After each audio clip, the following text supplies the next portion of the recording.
anybody who looks at mental health history.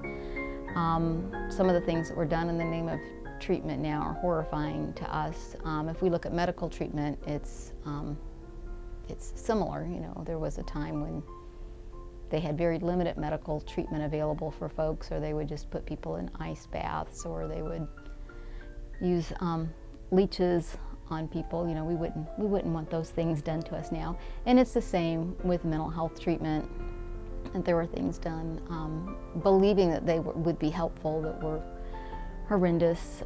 Shock therapies that were given at very high voltage, lobotomies, the baths where they used to put people into bathtubs of tepid water and then would leave them, actually put a cover on, and their heads would be out, but they would leave them in those baths for hours.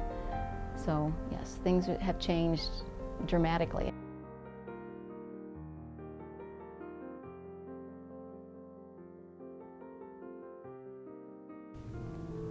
In February of 1847, the General Assembly of Missouri approved the establishment of an asylum for the insane in Fulton, Missouri. The hospital received its first patient in 1851.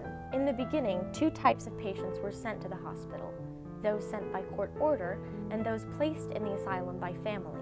Probably where we had the most admission is on our CRAFT program, which is Competency Restoration and Forensic Treatment. So that would be folks who come to us for competency restoration. Those would be people who are arrested for a crime and they aren't considered competent to stand trial. In the state of Missouri, like many states, you have to be competent to be tried, which means you have to understand the legal process and the charges against you, and you have to be able to assist your attorney in your defense. Some folk on that same program, some folks may be in jail and be competent, but become psychiatrically ill and need to be hospitalized if somebody attempts to kill themselves in a jail cell. If they need psychiatric hospitalization when they're in jail or in Department of Corrections, they would come to us, and so they would go to that same program. Once in a while we'll get folks who are not guilty by reason of mental disease or defect, which is what media portrays as a very common occurrence, but in the state of Missouri it's not.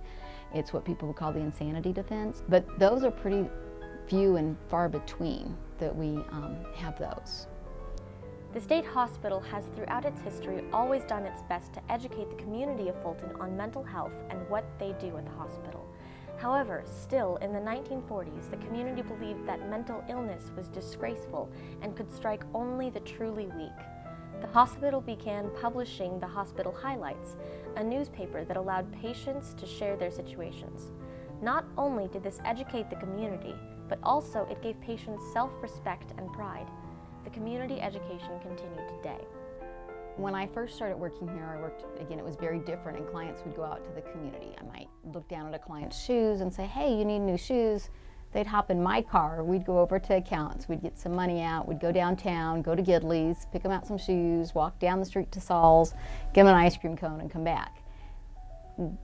We no longer have those clients because those clients are in the community, living in group homes or residential care facilities. So at that time, I spent more time in the community with our clients, and I found in general that Fulton was very receptive. I think that we've come a long way in terms of educating the public on mental illness. I do believe that we have a long way to go. There is still a fair amount of stigma connected to mental illness. There are many organizations out there now that do work towards educating the public, and I think that we will continue to see more and more of this. I'm trying to think, in 2009, I guess it may have been in 2008 that we first heard about it. Marty Martin Foreman, our Chief Operating Officer, and Sharon Britton, one of our client advocates, went to a conference in Washington, D.C., a mental health managers conference, and heard about Pillows of Unrest, which was a project that started in New York with Artists for Mental Health, where folks would share on pillowcases their stories of struggle and recovery. And it was really great for our facility because all they need is a pillowcase and Sharpies. And even in maximum security, you get a pillowcase, and you can use Sharpies if staff are there.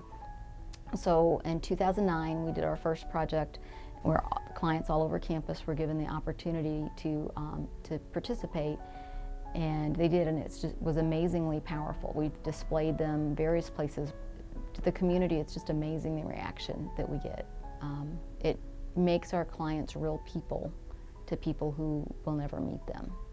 We did Pillows of Unrest for 2 years. And the idea is to display them. I mentioned before that it's not really an art therapy, it's therapeutic for some clients, but the purpose is to educate the community. It's our Overcoming Stigma team that facilitates these, and our goal is to help create a less stigmatizing environment for our clients. So we did Pillows of Unrest 2009, 2010, and 2011 we did See Inside of Me, where we had white t-shirts that were silk screened with "If You Could See Inside of Me," and then the clients finished that line. The common themes with that were I'm human, I'm like you, and I'm sorry. Many issues were being debated in the 80s in the world of mental health, such as how should mental health be defined? Should the government step up and offer more help? And what is the line between dangerous and non-dangerous behavior? The changing of the definition of mental illness and the hospital's budget cut of $3 million led to many chronic and elderly patients being released as outpatients or transferred to other facilities. On top of this, 200 jobs were cut. The Department of Mental Health required the state hospital to admit and retain only mental health patients that required active mental health treatment. The number of patients was reduced from 1,200 to 650. This was all the result of deinstitutionalization.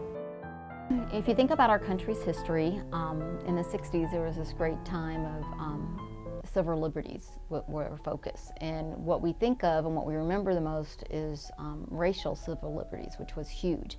But overall there was a movement for civil liberties for everybody during that time, and that included the mentally ill. And so as a result of that, as well as the advent of medications. Prior to that time, we really didn't have any medications that could help with mental illness. And now when we look back, what they had at that time that helped with deinstitutionalization, we think is just horrible. But it did help. It did allow many people to be able to be released from institutions. So what it was a push for people to move back to the community, the idea that people didn't have to come and stay in hospitals forever, which is what used to happen in our country, and certainly in Great Britain, I'm sure in other countries as well. So folks were discharged from hospitals and returned to the communities. And the idea was that the communities would develop services and be able to meet their needs. Unfortunately, those services weren't established and set up before people were discharged, so people were discharged to the community without appropriate services, and we ended up with many mentally ill folks ending up homeless and what people refer to as the criminalization of mental illness, where many of them ended up in prisons. Being on the outside of policy making, it certainly seems as though mental illness is not a top priority. I think that there will probably always be a struggle to get the funding and support that is needed to really be able to treat individuals with chronic mental illness.